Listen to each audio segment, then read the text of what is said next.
Let's know Russian Formalism. Russian Formalism in Literary Theory. 1. Introduction. Russian Formalism emerged in Russia around 1915 to 1930.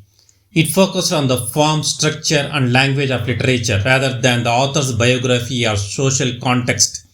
It was a scientific approach to literature, aiming to study what makes a text literary. 2. Key concepts. Literariness by Roman Jakobson. The quality that makes a text literature, distinguished by its use of language. Second key concept. Defamiliarization by Viktor Shklovsky. Literature makes the familiar appeal, strange or new, forcing readers to see the world differently. Third main concept.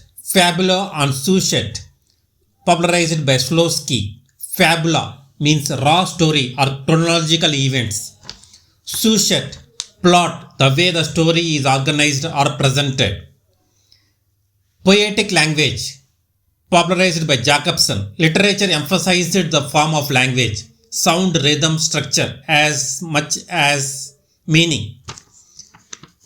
3. Major figures. Viktor Shklovsky.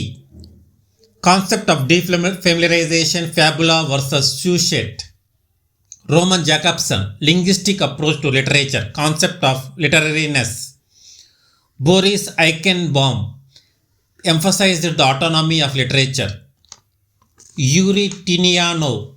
Studied literary evolution and devices.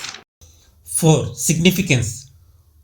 Moved criticism away from author history or psychology, focused on literary techniques.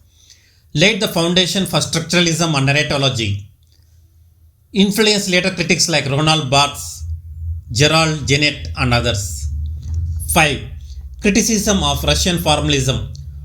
It laid too much emphasis on form, ignoring social, political and historical contexts.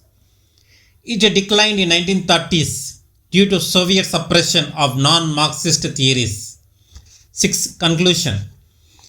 Russian Formalism is crucial for modern literary studies because it defined literature as a special use of language and provided tools like defamiliarization and narrative structure, still used in present day criticism.